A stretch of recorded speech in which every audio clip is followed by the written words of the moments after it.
नमस्कार, मैं हूं अनुराग चड्ढा। इनसाइड विद अनुराग में आपका स्वागत है। दोस्तों, बस अब कुछ ही दिनों की बात है जब आपको दिल्ली, हरियाणा और पूरे पश्चिमी उत्तर प्रदेश में बोल बम बम बम के नारे गूंजते सुनाई देंगे और सड़कों पर आपको दिखाई देंगे लाखों शिव भक्त। कावड़ उनके कंधों पर होगा और होठों पर होगा भगवान भोलेनाथ का नाम। आस्था का रण कावड़ यात्रा, जो करोड़ों शिव भक्तों का संकल्प होता है, एक बार फिर सवालों के साए में आ गई है ये यात्रा। वजह है नेम प्लेट का मुद्दा और पहचान का सवाल, शुद्धता की गारंटी और योगी का आदेश, आस्था की सुरक्षा और अव्यवस्था पर सीधा सीधा प्रहार। दोस्तों, उत्तर प्रदेश में 5 जुलाई से कावड़ यात्रा की शुरुआत हो रही है और इसी के साथ मुजफ्फरनगर से एक बड़ा मुद्दा फिर से गर्मा गया है। मुद्दा है नेम प्लेट का। कल्पना कीजिए, एक पवित्र यात्रा पर निकले श्रद्धावान भक्त तपती धूप में मीलों पैदल चलकर एक ढाबे पर रुकते हैं जहां उन्हें शुद्ध शाकाहारी भोजन की उम्मीद होती है। लेकिन क्या हो जब उन्हें पता चले कि जिस भोजन को वो प्रसाद मानकर ग्रहण कर रहे थे उसमें किसी ने जानबूझकर अपवित्रता मिलाई है। जब उन्हें इस बात का पता चले कि उनके धर्म, उनकी आस्था का मजाक उड़ाया गया है। यह कोई काल्पनिक कहानी नहीं, ये वो कड़वी सच्चाई है जो देश के कई कोनों कोनों से सामने आती रही है। पिछले कुछ समय में ऐसे कई वीडियो सामने आए हैं जहां कुछ असामाजिक तत्व, खासकर विशेष समुदाय से जुड़े लोग जानबूझकर खाने में थूककर या अन्य अपवित्र वस्तुएं मिलाकर भक्तों की आस्था को दूषित करने का प्रयास करते हुए पाए गए हैं। यह सिर्फ खाने की शुद्धता का मामला नहीं, यह आस्था पर कुटारा घात है, सीधा हमला है। यह करोड़ों लोगों की भावनाओं से खिलवाड़ है। ऐसे में जब लाखों करोड़ों शिव भक्त कावड़ यात्रा पर निकलते हैं तो उनके लिए भोजन सिर्फ पेट भरने का साधन नहीं, बल्कि उनकी यात्रा का एक पवित्र हिस्सा भी होता है। क्या ऐसे में ये जानना उनका अधिकार नहीं है कि उन्हें भोजन कौन परोस रहा है? क्या ये सरकार का दायित्व नहीं कि वो उनकी आस्था की रक्षा करे, उन्हें ऐसे तत्वों से बचाए जो उनकी श्रद्धा को दूषित कर सकते हैं? यही वो पृष्ठभूमि है, यही वो दर्द है जिसने उत्तर प्रदेश सरकार को एक कड़ा कदम, लेकिन आवश्यक कदम उठाने पर मजबूर किया। यह एक कदम ऐसा है जो मात्र नियम कानूनों से परे जनमानस की गहरी धार्मिक भावनाओं और सुरक्षा की आवश्यकताओं को संबोधित करता है। मुजफ्फरनगर के विधायक और राज्य मंत्री कपिल देव अग्रवाल ने इस बार कावड़ यात्रा से पहले नेम प्लेट का मुद्दा प्रमुखता से उठा दिया है। उनका स्पष्ट निर्देश है कि होटल या ढाबा कोई भी जो चलाता है, लेकिन अपना असली नाम जरूर लिखे। इससे भी महत्वपूर्ण, उन्होंने जोर देकर कहा कि देवी देवताओं के नाम पर, खासकर हिंदू आस्था से जुड़े नामों पर कोई भी होटल या ढाबा ना हो। यह आदेश स्पष्ट है। यदि ऐसा कोई करता पाया गया तो उसके खिलाफ सख्त कार्रवाई होगी। मंत्री ने साफ शब्दों में कहा है कि कावड़ यात्रा के दौरान किसी भी तरह की अव्यवस्था या आस्था के साथ खिलवाड़ बिल्कुल भी बर्दाश्त नहीं की जाएगी। सरकार इस बार कावड़ यात्रा को लेकर किसी भी तरह की ढील नहीं देना चाहती, खासतौर पर होटल और ढाबा संचालकों को लेकर। सरकार का संदेश साफ है।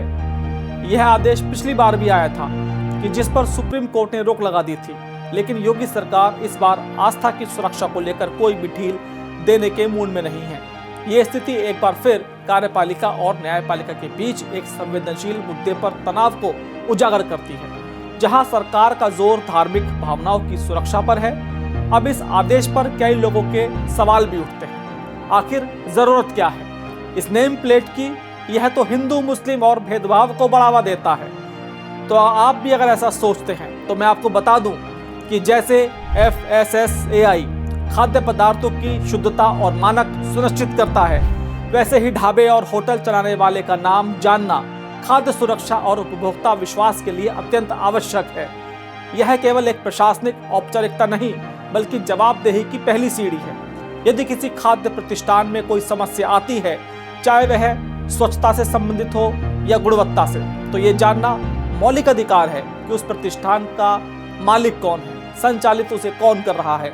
यह पारदर्शिता उपभोक्ताओं को सूचित विकल्प चुनने में सक्षम बनाती है और उन्हें यह विश्वास दिलाती है कि वे जिस भोजन का उपयोग कर रहे हैं वह विश्वसनीय हाथों से आ रहा है। ऐसे में जब लाखों शिव भक्त पवित्र यात्रा पर हो तो उनकी सुरक्षा, शुचिता सुनिश्चित करना सरकार का परम कर्तव्य भी है। मंत्री कपिल देव अग्रवाल का यह आदेश है कि देवी देवताओं के नाम पर, खास तौर पर हिंदू आस्था से जुड़े नामों पर कोई भी होटल या ढाबा बिल्कुल नहीं होना चाहिए। अत्यंत महत्वपूर्ण है। यह सुनिश्चित करता है कि पवित्र नामों का व्यवसायीकरण का दुरुपयोग ना हो और भक्तों को भ्रमित ना किया जाए। जब कोई प्रतिष्ठान किसी हिंदू देवता के नाम पर चलता है तो भक्त स्वाभाविक रूप से उसमें एक पवित्रता और विश्वास देखते हैं। यदि कोई उसे ऐसा व्यक्ति चला रहा है जिसकी नीयत साफ ना हो या उसे आस्था का सम्मान करना ना आता हो तो यह सीधा सीधा विश्वासघात है। नेम प्लेट और नामकरण पर रोक दोनों मिलकर आस्था की शुचिता और भक्तों के विश्वास को बनाए रखने का काम करते हैं। मुख्यमंत्री योगी आदित्यनाथ इस पूरे मामले पर व्यक्तिगत रूप से नजर रखते हैं और उनका कहना है कि यात्रा पूरी तरह से सुरक्षित रहे, श्रद्धा के माहौल में हो।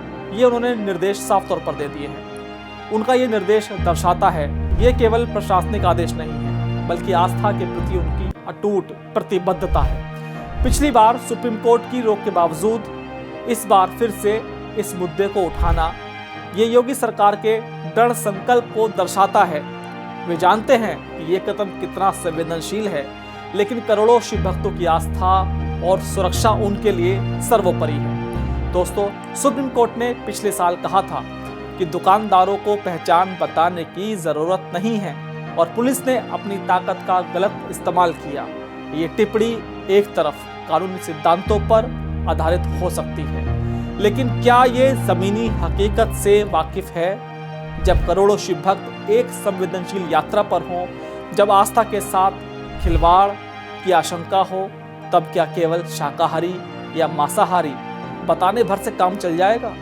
क्या अदालती कमरों में बैठकर लाखों करोड़ों लोगों की भावनाओं और सुरक्षा की जटिलताओं को पूरी तरह से समझा जा सकता है?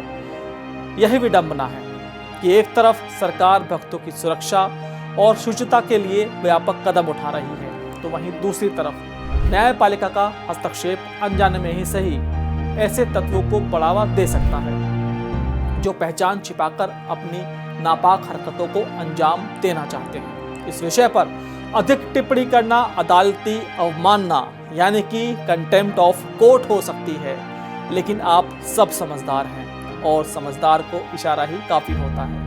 क्या कानून की किताब में लिखी हर बात हर परिस्थिति में जमीनी हकीकत और जन भावनाओं पर भारी पड़नी चाहिए? क्या व्यक्तिगत अधिकारों की रक्षा करते करते सामूहिक आस्था और सुरक्षा को दांव पर लगाना उचित है? ये वो सवाल हैं जिनके जवाब केवल कानून के पन्नों में नहीं बल्कि जनमानस के हृदय में मिलेंगे। दोस्तों, कांवड़ यात्रा सिर्फ एक धार्मिक अनुष्ठान नहीं है, ये करोड़ों भारतीयों की आस्था का जीवंत प्रमाण है। यह एक ऐसा पर्व है जहां श्रद्धा और संकल्प का समागम होता है और इस श्रद्धा की रक्षा करना, इसे हर प्रकार की अपवित्रता और अव्यवस्था से बचाना एक संवेदनशील और सरकार का परम धर्म है। योगी सरकार ने एक बार फिर ये स्पष्ट कर दिया है कि आस्था के साथ खिलवाड़ बर्दाश्त नहीं होगी।